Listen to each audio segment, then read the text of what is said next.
Hello, my name is Stephanie, and I'm going to show you guys how to use NCBI to work on your project, your genetics project that'll be due close to the end of the semester. So the first thing I want you to do is go ahead and pull up NCBI. You can just type this into your Google search bar. I have to give my computer a moment. It's kind of finicky. And then hit you should click on the tab that says National Center for Biotechnology Information. This is a really great resource to get any information on any kind of genes and their exact locations along a chromosome.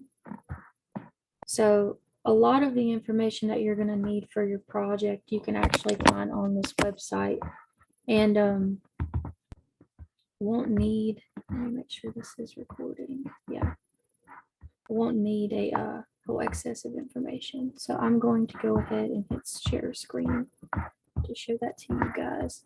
But yeah, again, all I did was all right, search up all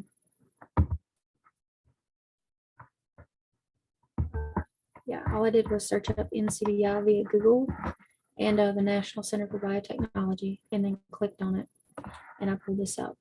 When you're working with this for your project, you're not going to want to have all databases chosen. You're going to want to have genes chosen so that you can have an idea of what you want to do. I sent out a list of instructions to my students that I'm going to forward along with this email or this document. But again, you just locate the NCBI website, you change the statuses from all bases to gene, which we've done that. I'm going to use Huntington's disease as an example for this.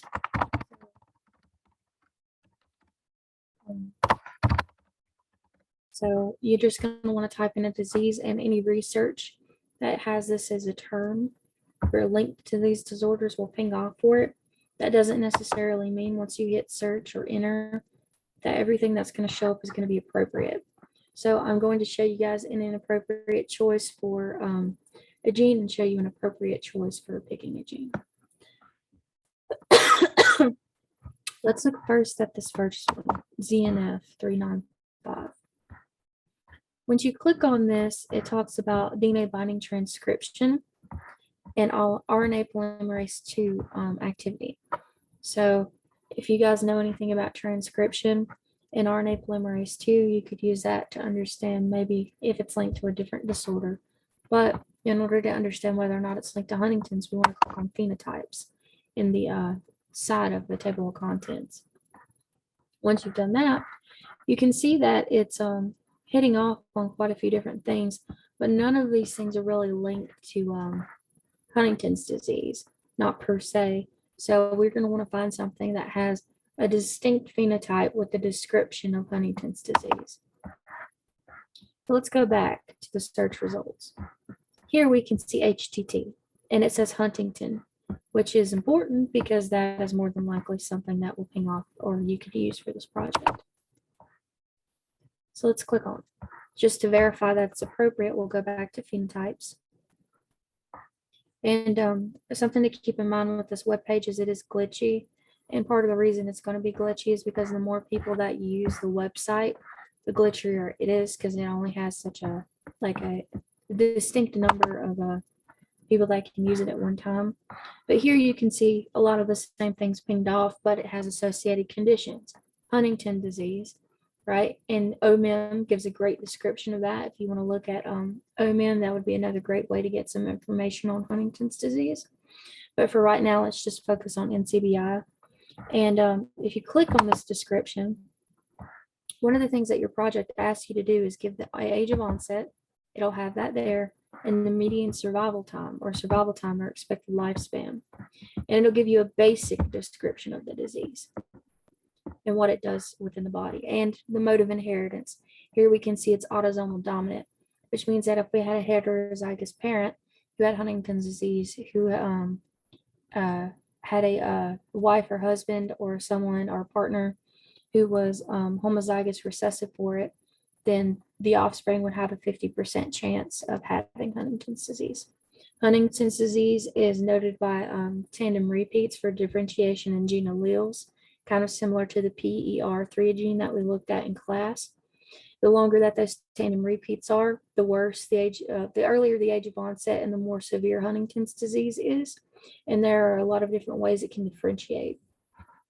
Let's go back though and let's look at the results. So now we have the mode of inheritance, the age of onset, and a basic description of the disease. And I'm going to give a web page a moment and my computer a moment as well to quit lagging. But now I would like for you guys to focus on the first part. Here's a summary. Something else that your project is asking you for is a basic understanding of whether or not a protein is expressed, which protein is expressed, and how that's effects are noted in the body. This paragraph here gives a really great description of that. So if you look up at the top, you can find the primary source for that description as well if you want to learn more about it, and related resources for that. So again, here we know that it's a neurodegenerative disorder characterized by loss of striatal neurons. Okay, so there's an unstable trinucleotide repeat in the Huntington disease, which translates as a polyglutamine repeat in the protein product. So, you know, that's a great way to understand how it's affecting the protein product and something you could put in a project.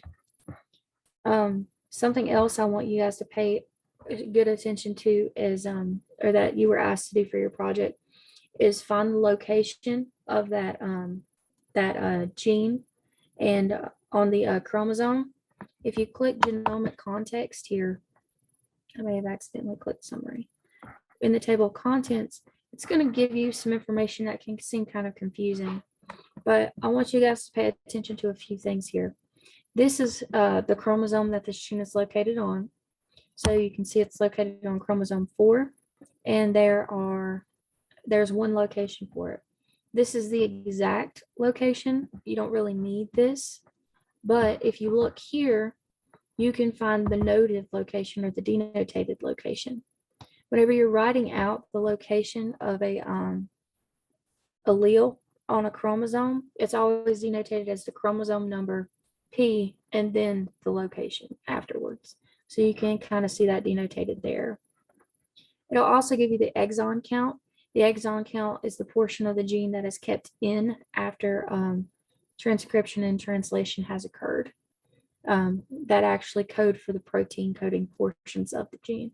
So that could be something else you could put into your project. So I would also recommend clicking down here and finding expression. So we know Huntington disease is a degenerative disorder.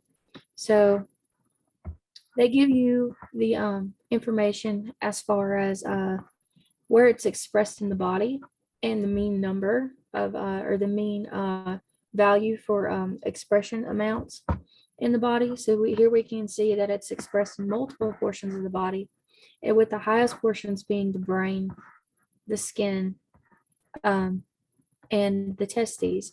It's important to note that this is very highly expressed because it is such a neurodegenerative disorder. But when you're talking about this, we know that it affects striatal neurons, right? There's a lot of them all across the body. So again, it makes sense to have expression everywhere. It also gives you the number of individuals representing the sample and the number of tissues that they looked at. And you can click and find that publication there and the date of publication or analysis date below. So try not to focus too much on this information up here. This is something that a lot of grad students are required to learn, and a lot of genetics students will be required to learn at different portions. But if you want to find the nucleotide sequence, you could click on FASTA, the exact nucleotide sequence to include inside of your PowerPoint presentation, and then you could highlight this. So this is the reference sequence. So again, all this is the reference sequence. So and again, you can see a large number of repeats throughout that sequence. So yeah, and if you want the reference sequence number, you could just include that. in your PowerPoint presentation if you wanted to as well. And that can make it really easy for you. So instead of, if your sequence is too long, to actually put in your PowerPoint presentation, kind of like this one is. The final thing that your project is asking you all to do is to find some resources for basically like genomic treatment. Any kind of genome-based treatment is going to be centered around transcription and translation for the most part, or interrupting those pathways from happening. So one of the best things that you can do is go to bibliography here. And a lot of times, some people already have came up with some form of gene therapy that they have implemented in place that is on NCBI underneath the particular gene in question that you want referenced. And again, that gene in question's reference number and name and then species of origin is up at the top with the gene ID if you wanted to include that.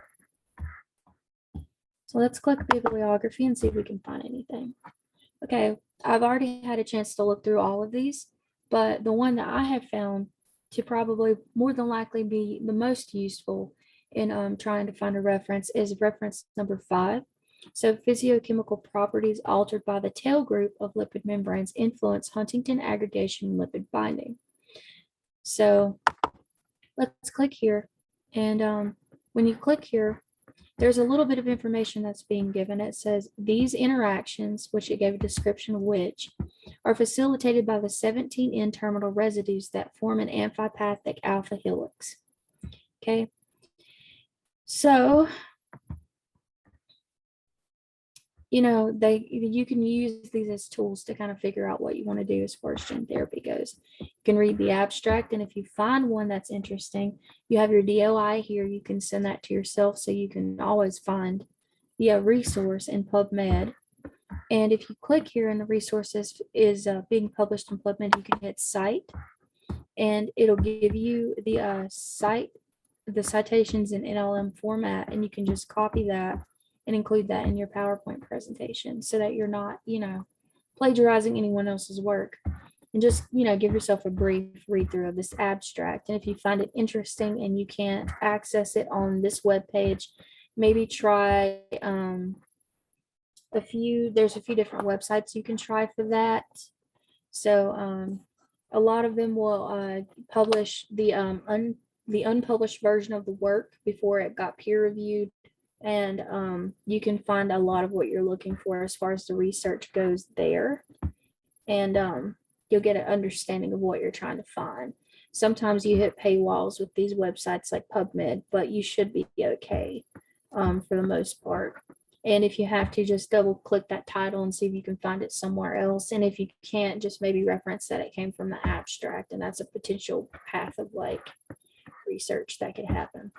But again, you can see, other things that are related down below, similar articles, and see if they're free or not. And if they are, then those are ones that you can use to reference. And that's just a good way to find things. Something else that I wanted to point out to you guys, and here's just a description of the steps to using NCBI if you're getting lost in this and you want to take a picture. But here, something else that I thought would be useful for you guys to have is a list of rare genetic disorders.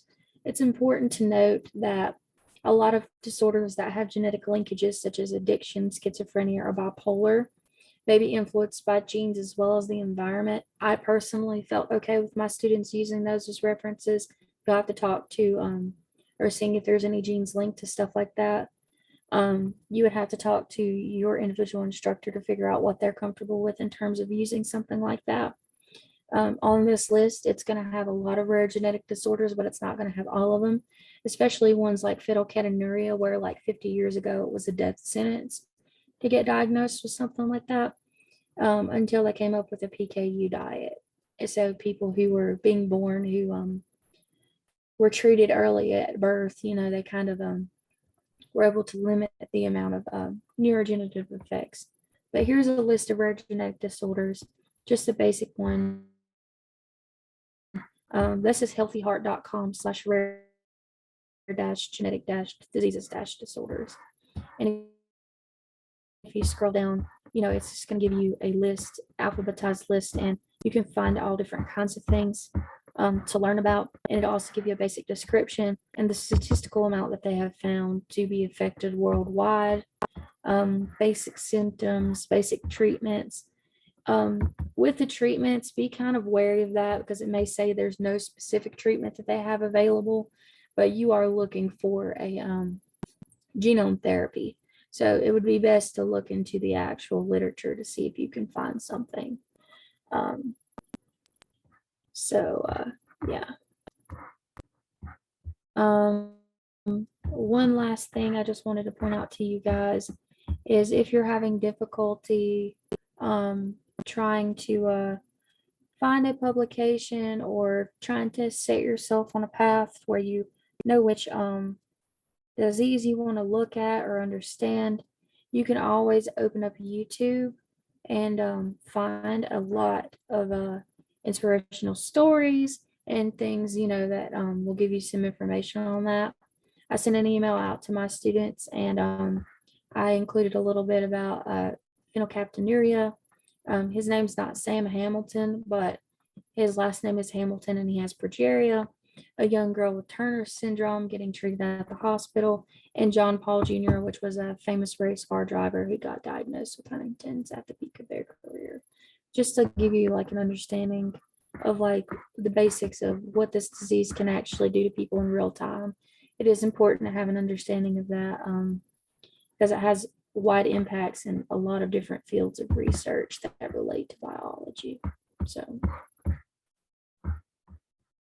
anyway, I hope you guys found that helpful. If you have any questions, let your instructor know.